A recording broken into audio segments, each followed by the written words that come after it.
দুনিয়ার ডাক্তারের উপরে ধর্ষণ এবং মৃত্যু, খুন, এটাই শেষ কথা নয়। সারা বাংলা জুড়ে এরকম অনেক ঘটনা ঘটছে। কিছুদিন আগে নওদাতে ঘটেছে, একটা মহিলাকে সেখানটায় ধর্ষণ করা হয়েছে, সে হাসপাতালে ভর্তি। তার কি বিচার তদন্ত আমাদের জানা নাই, তাকে কি ধারা দেওয়া হয়েছে আমাদের জানা নাই। অর্থাৎ ধর্ষণের ঘটনা এ বাংলায় আকচার হচ্ছে।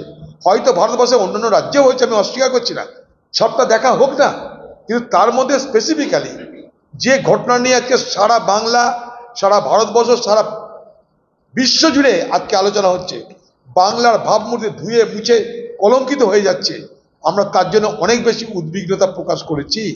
কিন্তু শুধু আরজি করে ঘটনা করে একটা ঘটনা নয়, এরকম ঘটনা এ বাংলায় ঘটেই চলেছে। একটা ঘটনা নয়, হাসপাতালে ডাক্তার নিগ্রহ, মহিলা ধর্ষণ এবং মহিলা খুন আজ থেকে না এই বাংলায় পর পর ঘটে চলেছে। তাকিয়ে দেখুন কামদুনি, তাকিয়ে দেখুন হাঁসখালি। সুপ্রিম কোর্ট যদি সব নিয়ে দেখে আমরা খুশি হব, কারণ আমরা কামদুনির বিচারে সন্তুষ্ট তো নই। কামদুনির বিচারে যারা অপরাধী থেকে শাস্তি দিয়েছে বলে আমার জানা নেই। আজকে যিনি কলকাতার পুলিশ কমিশনার, তিনি সেই কামদুনি কাণ্ডে তদন্ত করেছেন এবং তার তদন্ত সেখানকার মানুষকে কখনো প্রভাবিত করতে পারেনি। সেখানকার মানুষ এবং আমরা কেউ কনভিন্স নয় এই সাজাতে, আমরা কেউ এটা মানতে রাজি নয়। এটারও পুনরাবিচার হোক, আগামী দিনে কামদুনির পক্ষ থেকে এ দাবিও করা হোক সুপ্রিম কোর্টে, এটার পুনরাবিচার দরকার। দেখুন, হাইকোর্টের বিচার তো ব্যাপারে যে তদন্ত হাইকোর্টের তত্ত্বাবধানে হচ্ছে, সেখানে সুপ্রিম কোর্ট সিস্টেম নিয়ে হয়তো আলোচনা করতে পারে, তদন্ত নিয়ে কি তারা আলোচনা করবে আমার জানা নাই। কারণ আমিও একটা সুপ্রিম কোর্টকে চিঠি করেছি, আর্টিকেল 32-তে আমি সুপ্রিম কোর্টকে একটা চিঠি করেছি, সুপ্রিম কোর্টের প্রধান বিচারপতিকে, এই ঘটনার পরিপ্রেক্ষিতে আপনি হস্তক্ষেপ করুন। সেটাকে সুমোটো কেস বলা হয়। হয়তো আমার মতন আরও অনেকে সুপ্রিম কোর্টের প্রধান বিচারপতিকে বলেছে, কিংবা সুপ্রিম কোর্টের প্রধান বিচারপতির মনে হয়েছে এত বড় ঘটনায় যেটা সুমোটো বিষয়টাকে দেখা দরকার। সুপ্রিম কোর্টের বিচারপতি বা সুপ্রিম কোর্ট গোটা সিস্টেমটার উপরে হয়তো বিস্তারিত এবং গভীরে যাওয়ার চেষ্টা করতে পারে। তার মধ্যে এই তদন্ত যদি সুপ্রিম কোর্টের তত্ত্বাবধানে হয় কিনা আমার জানা নাই। যদি হয় তাহলে এটা বিরাট একটা জয় বলে আমি মনে করি।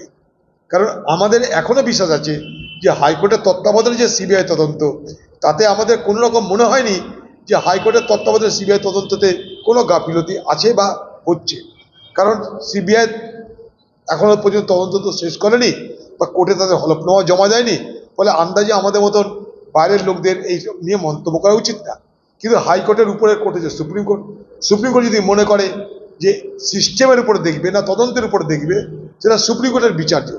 সুপ্রিম কোর্ট গোটা সিস্টেমটার উপরে ভাববে না আরজি করের ইনভেস্টিগেশন নিয়ে দেখবে, সেটা সুপ্রিম কোর্ট নিশ্চয়ই ভারতবর্ষের মানুষকে জানাবে। কিন্তু আমার জানা নেই এই গোটা ঘটনাটা। তাহলে আরো অনেক বড় ব্যাপার হলো। সিবিআই যদি পরবর্তী রিপোর্ট সুপ্রিম কোর্টে দেয়, তাহলে এটার অনেক ম্যাগনিটিউড বেড়ে যাবে, অনেক বড় ব্যাপার হবে, এটা অনেক বড় ব্যাপার হবে। এখানকার মুখ্যমন্ত্রী বা এখানকার প্রশাসন তারা যে কিভাবে যারা অপরাধী তাদেরকে সহযোগিতা করছে, তারা যে কিভাবে ব্যাপারটাকে ধামাচাপা দেওয়ার চেষ্টা করছে, সেটা আরো স্পষ্টভাবে প্রমাণিত হবে এবং এটা দেশ জুড়ে হবে। এতদিন এটা হাইকোর্ট পর্যন্ত ছিল, এবার দেশ জুড়ে হবে, ভালোই হবে, আরো ভালো হবে, আরো খুশি হবো আমরা চাই সারা জীবনের জন্য এই ধরনের ঘটনা যাতে পুনরাবৃত্তি না হয় তার ব্যবস্থা হোক, একটা ফুল প্রুফ মেকানিজম, একটা নিশ্চিদ্র ব্যবস্থা হোক, যাতে এই ধরনের ঘটনা ঘটিয়ে অপরাধীরা কেউ বাঁচতে না পারে বা কেউ আইনের যে বাঁধন সেখান থেকে বেরিয়ে না যেতে পারে। এবং আমি বলবো শুধু আজকে আরজি কর কলেজের একটা জুনিয়র ডাক্তারের উপরে ধর্ষণ এবং মৃত্যু, খুন, এটাই শেষ কথা নয়। সারা বাংলা জুড়ে এরকম অনেক ঘটনা ঘটছে। কিছুদিন আগে নওদাতে ঘটেছে, একটা মহিলাকে সেখানটায় ধর্ষণ করা হয়েছে, সে হাসপাতালে ভর্তি।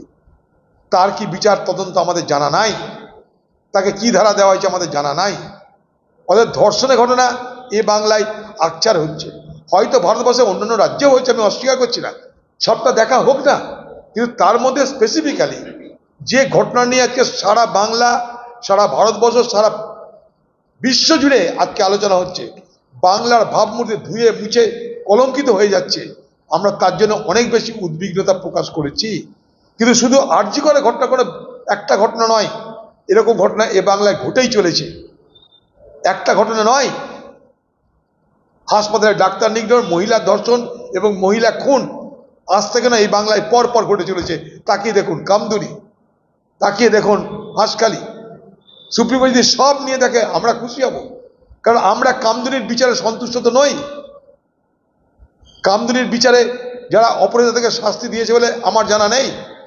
আজকে যিনি কলকাতার পুলিশ কমিশনার তিনি সেই কামদুনি কাণ্ডে তদন্ত করেছেন এবং তাঁর তদন্ত সেখানকার মানুষকে কখনো প্রভাবিত করতে পারেনি।